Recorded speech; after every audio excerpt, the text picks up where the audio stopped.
how does the flow of time, how does that relate to the human race? Well, we've been following time, you know, for thousands of years. We go to Stonehenge. Stonehenge, one aspect of it is it's a giant clock. Everyone knows about the midsummer sunrise at Stonehenge over the heel stone, but there are other alignments as well there. And in fact, other stone circles were used similarly for recording time and movements of the sun and moon. Well, the Mayans and people like this had similar structures that did this for them. One of the main things that they were concerned about was the days when the sun passes directly overhead, which would be the start of the new year for them. And the way they would mark that is by raising a great pillar or shaft of a tree, and you would see from the shadows the moment when that pillar casts no shadow. Now, we don't get that living here in Europe, because the sun never does pass directly overhead, but in the tropics this is something that's very noticeable and very important. So the real clock that people have always worked with is actually out there, and it's the movement of the sun, the stars and planets, the moon, and our relationship with that, which is why our clock face has 12 hours on it. Twice 12 is 24. You know, it's all derived from the movements of the sun. I guess I believe that the Maya perceived time as a cyclic process. And it's not a linear thing like we have in Western time philosophy. Time always moves in cycles, but there's a very deep understanding that the Maya had of cyclic time.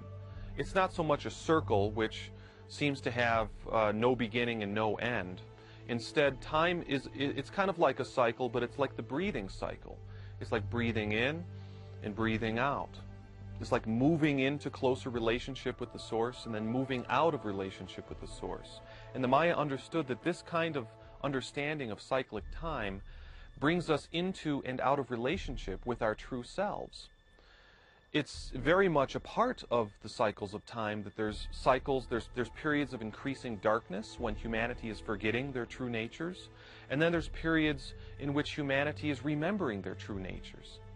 And the Mayan insight about this understanding of the cyclic nature of time is that 2012 signifies the turning point in which we are going to stop moving away from being related to our true selves, the infinite, eternal heart of heaven.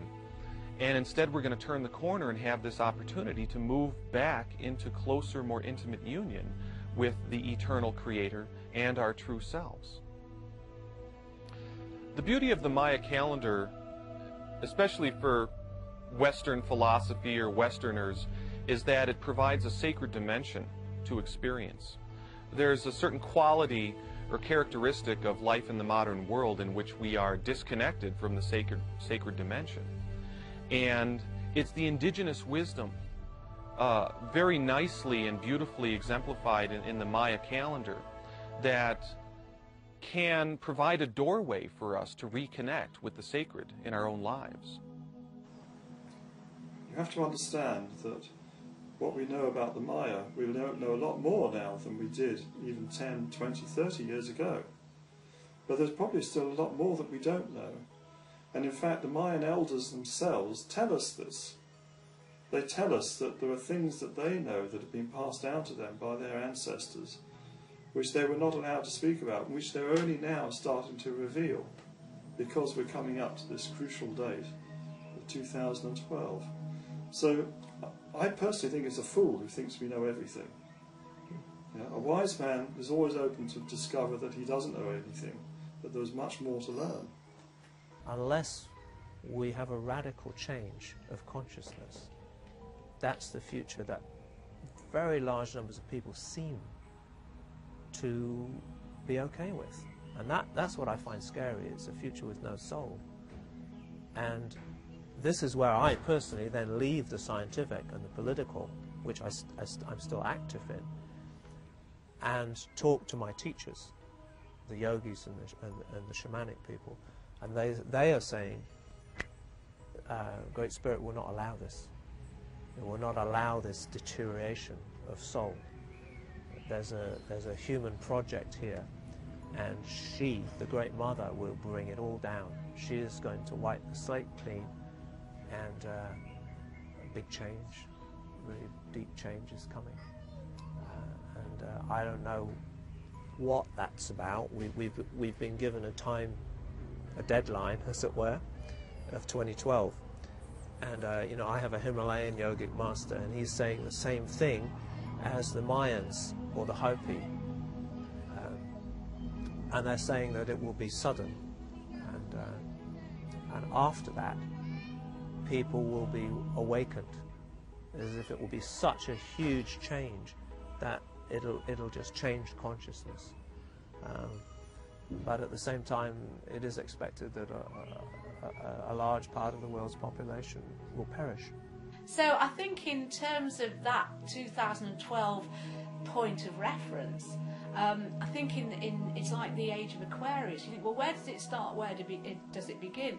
And it's part of a kind of cycle that has a much, much broader parameters than that particular moment in time. But what it's, generally speaking, we're already getting a flavour of where we're going, where we're headed, that we have, I think there is a global more information than we can handle and infiltrate. So we have to, in a way, go back to, you know, what is going on an inner level with, you know, we start with ourselves, we end with ourselves, you know, that's the way it is. And we have to kind of filter through, simplify. We have to find what these essential truths are. And I think instinctively, a lot of us are already understanding that. So if we can kind of separate our kind of physical hunger and sort of look at it as getting spiritual fulfillment, and, you know, we can say how we get there. But I think that it's inevitable that we'll get to a point where we will kind of be in a position, instead of having everything, start rejecting and letting go and simplifying. And that's going to perhaps be kind of a time of conflict, because we're having messages all the time through our media that we have to eat more, consume more, buy more, have more, and yet we are inundated with stuff. So I think that we're going to have this shift where we're going to say, actually, do I need all this? And it's on a very simple level, but you think, well, you know, by having less, actually, you know, it's better for all of us if we kind of spread the resources a little bit and create more of a balance, and which has serious problems for our status quo and our ruling classes. And that's going to be the big issue. So there is going to be a little bit of conflict between what people really want on an intuitive level and a level that feels right for them, and their natural connection and care for other people who are in a position of not having enough. And these kind of imbalances, you know, can be seen as a moral imbalance, but it's a material imbalance. And so 2012, I see that as a kind of summit of that experience. And, you know, what are we going to do about it? We can do plenty about it, but at the end of the day, it has to be the will to do things. And it's not political will, it's the will of everybody. So maybe a great levelling, you know, which ties in nicely with the Age of Aquarius, because that's the Age of Aquarius is about the global village, about all of us being equal and all of us being concerned, you know, for my brother, my sister. That's a very Aquarian ideal. So, you know, I'm looking and hoping that from where I'm standing astrologically, that people will kind of connect up to this theme, whatever it is. It's, you know, 2012, is it the Olympics? I mean, what an outcry about that, you know, the logo, that how chaotic, how symbolic of this chaos that we're in. And I think it's a focal point that whether, you know, as that name, that word, those collection numbers sort of go around the planet, however they got there, people will know it's got some significance, and they will create, right, you know, we need to think about what this is all about and just be switched on to it. So whether it's disaster, you know, or nirvana, depends on, you know, where you are. If it could be nirvana if you're, you know, some poor guy, you know, trying to scratch a living in the dust bowls of Africa. or it could be disaster if you happen to be one of the ruling classes who control everyone.